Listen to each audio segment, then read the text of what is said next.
Hi friends, आज हम आप लोग को चक्रवृद्धि ब्याज निकालने का बिल्कुल आसान ट्रिक बताने वाले हैं।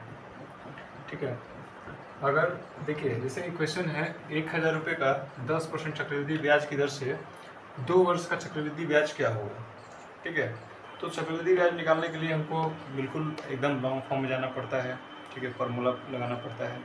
अगर कभी भी बिल्कुल जल्दी से एकदम इसको निकालना है तो उसके लिए हम बिल्कुल शॉर्ट ट्रिक एकदम बता रहे हैं। अगर समय 2 वर्ष दिया रहे,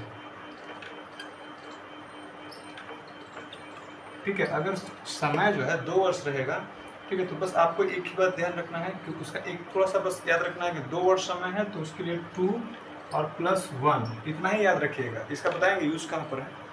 ठीक है, अगर बस इतना ही, अगर 2 वर्ष के लिए दिया रहेगा तो बस 2 और 1 याद रखिएगा। ठीक है, उसके बाद देखिए इधर ये जो देखेंगे कि प्रिंसिपल अमाउंट है 1000 है और रेट कितना है इसका 10% का है। ठीक है, तो हम जैसे निकालते हैं 1000 का 10% कितना होगा तो उसको निकालेंगे। इधर 1000 प्रिंसिपल अमाउंट है और इसका 10% हम निकालेंगे। ठीक है, तो 2 जीरो कितना हो गया, ये हो गया, आ गया मेरा 100।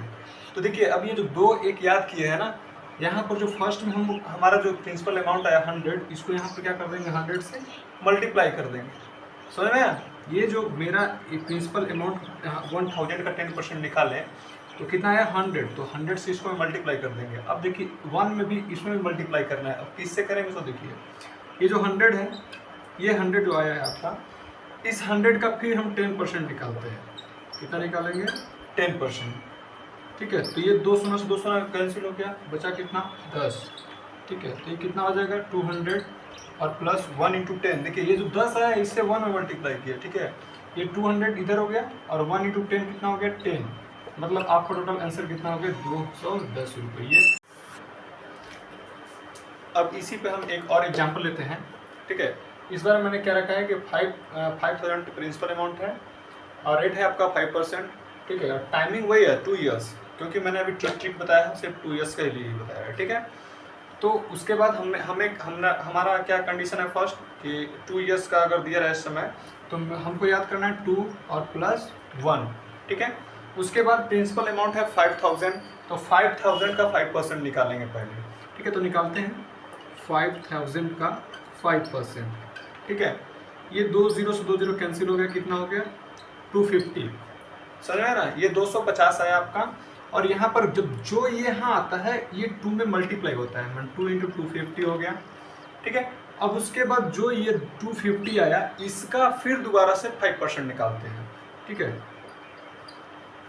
250 का फिर 5% निकालेंगे, 10 कैंसिल हो गया। ठीक है, ये 25 में 5 से मल्टीप्लाई होगा तो 125 होगा। ठीक है, अपॉन 10, मतलब कितना हो जाएगा 12.5। ठीक है ना, अब ये जो आता है सेकेंड टाइम्स में जो मेरा आया उसमें 1 में मल्टीप्लाई करते हैं, यहाँ पर मल्टीप्लाई करते हैं, मतलब 12.5। ठीक है ना, ये कितना हो जाएगा, ये 500 हो जाएगा और +12.5, मतलब ये टोटल अगर देखा जाए तो जो मेरा 2 साल का जो ये CI निकलेगा, कंपाउंड इंटरेस्ट निकलेगा, वो कितना हो जाएगा 512.5 ये रुपया आपका कंपाउंड इंटरेस्ट आंसर है। इससे 2 चीज़ें निकल जाती हैं बिल्कुल आसान तरीके से। पहले तो आपका CI निकल जाएगा। अब कहेंगे कोई पूछ लेता है कि अगर यही चीज़ रहेगा 5000 का 5% चक्रवृद्धि ब्याज की दर से 2 वर्ष का चक्रवृद्धि ब्याज और साधारण ब्याज का डिफरेंस कितना होगा, तो बिल्कुल आसान तरीके से बता सकते हैं। ये डिफरेंस जो हो गया वो मात्र 12.5 का होता है। ठीक है, CI और SI के बीच कोई पूछ गया डिफरेंस।